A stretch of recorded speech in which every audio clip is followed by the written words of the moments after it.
EPS, and that perhaps will be a bit of a hurdle which the market will have to cross. Okay, let's speak about another company which actually has had a golden year. Actually, last 2 years have been golden for this stock. Tata Power is on our radar, but for a different reason. Reports are suggesting the company is seeking to raise $600 to $700 million for their green business. Further, the government has also announced allocation of 19,500 crore to boost manufacturing of solar modules under the flagship PLI scheme. To discuss the green plans and other plans of Tata Power, Praveer Sinha, Managing Director and CEO at Tata Power, joins us. Good morning, Mr. Sinha. Pleasure having you with us. Well, if you can begin by outlining what is the capex fundraise you all are planning and where is that money intended to be spent? Good morning, Lata. Thank you for having me on the show. So yes, we have been discussing about it that we are looking at a platform, and the platform should get decided within this financial year, and we are right there. So we are expecting that whatever is the nature of the platform will have enough investment coming in so that it can fund the future growth that we have targeted for ourselves. We recently announced that we will set up a 4 gigawatt manufacturing facility of cell and modules with an investment of nearly 3,400 crores.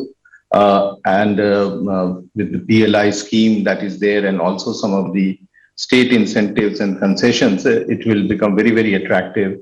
And most of it, of course, will be used internally in our various businesses, whether it is our own utility scale or rooftop or solar pumps or some of the EPC. So it's virtually guaranteed offtake of the 4 gigawatt that we will be manufacturing.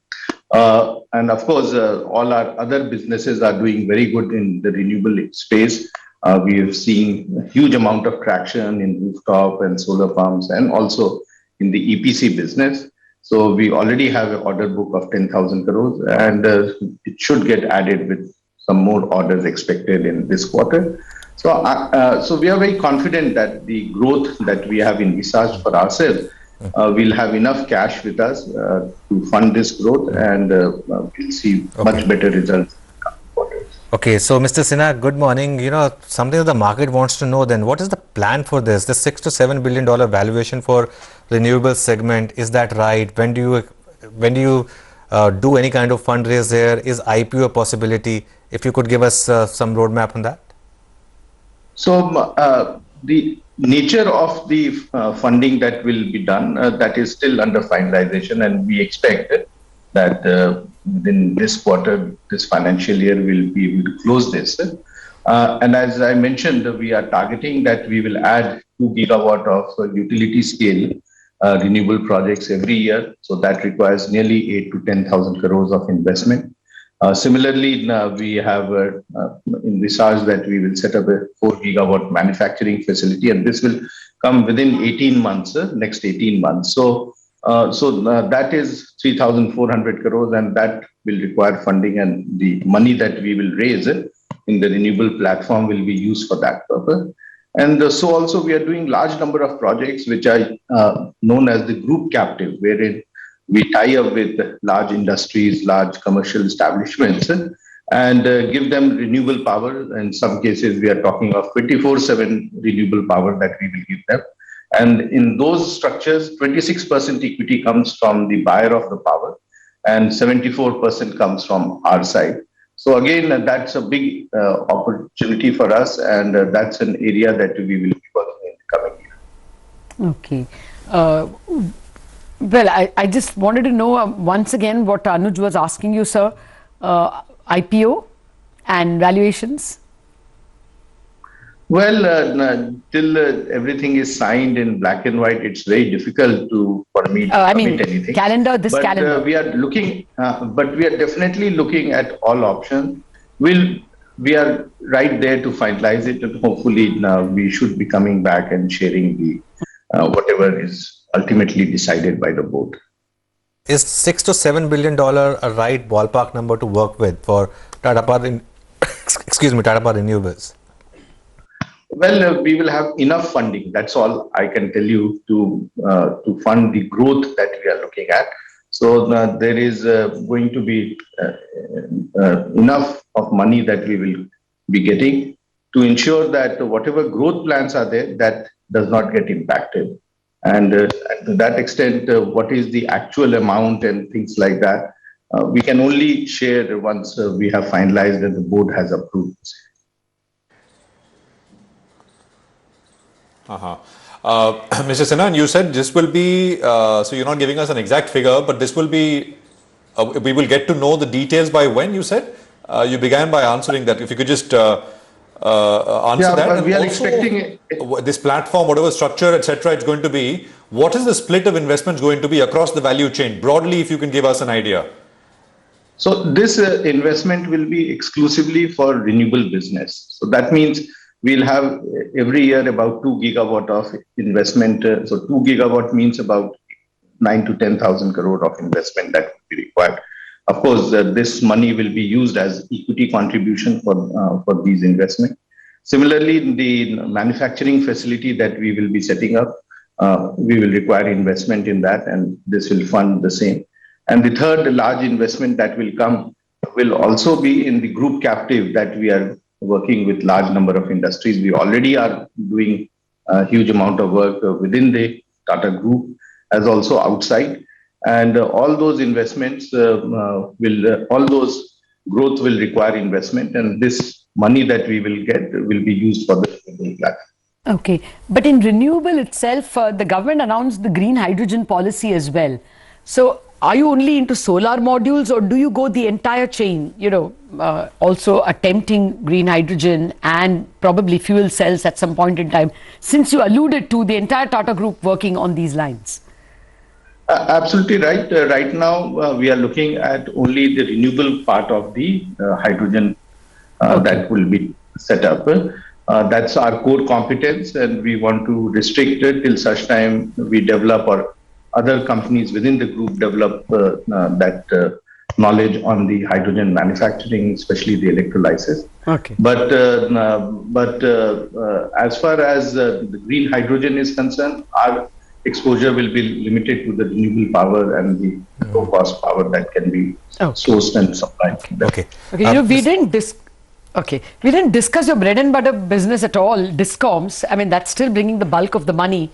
If you can give us an idea of whether Odisha is beginning to give you more money, more margins, what will be the pecking order of contribution in terms of EBITDA?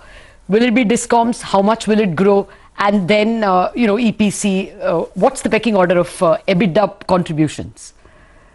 So right now, our three businesses, that is our conventional generation business, transmission and distribution, and renewable, gives virtually equal amount of contribution to our nearly 9,000 crores of EBITDA. What we are looking at going forward is that our EBITDA contributions, both from renewable as well as from distribution, transmission and distribution, will go up, and that will become nearly 40% each of our total EBITDA, which also will rise. It will not remain the same value that we have today. And the existing core business of generation will, of course, continue to do very well and will help in providing the money that is required in these two areas. So I think Odisha distribution has done phenomenally well in a very, very difficult period when we had COVID, we had two cyclones. We have been able to turn around. In the last quarter, all the four Discoms for the first time showed profit.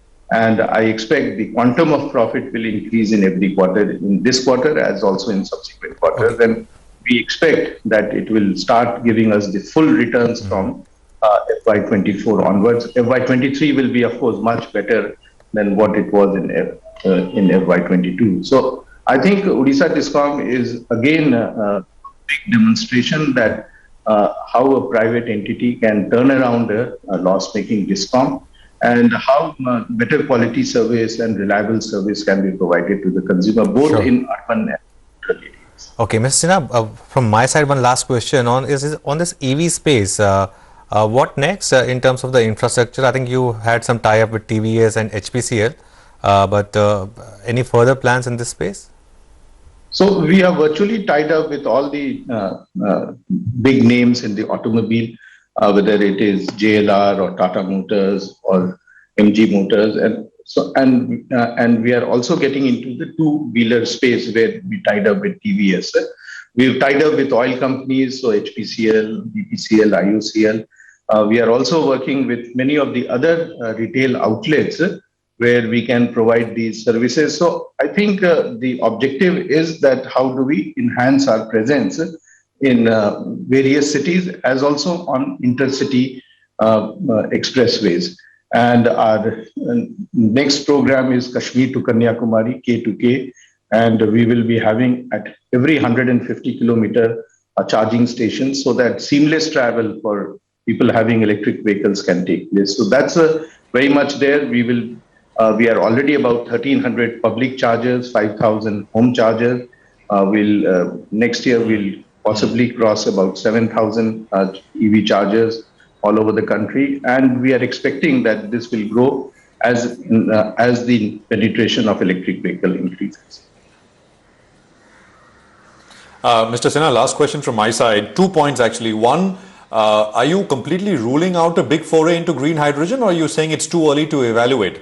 Because you said that you'll be limited at this point to supply renewable power to produce green hydrogen, but not really getting into electrolyzers, etc. So if you can confirm that for us. And if you are not interested, why, could you explain why not? Do you think there will be more challenges? The adoption will be slow? Just a word on that. And second, broadly at an overall business level, I was reading a JP Morgan report which said earnings for Tata Power can compound at 30% for the next many years. Is that realistic? First is on hydrogen. Right now we are concentrating on the renewable power, but as I mentioned to you, within the group, we are working on various solutions for the electrolyzer. And once we have the necessary tie-up collaborations and the solution which is cost effective, we'll definitely examine that. So we are not ruling out this option. Secondly, on our margins, I think going forward, you will see the best is yet to come. Lata mentioned about the gold rating and has done very well. I think in future quarters, you will see much better results than what we have shown in last 1 year. Okay. Any more discoms coming your way? We are still waiting for the Electricity Act amendment. If that happens, then we can possibly see that in next 3 to 5 years, we'll be in more than 100. Okay. All right. Well, all the very best for that. Thank you very much, Mr. Sinha, for joining us and outlining both your green plans. We are still waiting for that IPO and the valuation answer from you. But thank you for whatever you shared. Well, thank you. Thank you very much, Lata. We have to take a break on that note, and thereafter some quantitative analysis. Rupal Agarwal of Bernstein is joining in to discuss the market outlook. Thereafter, we are also going to connect with another important company, Berger Paints' Abhijit Roy will be joining us.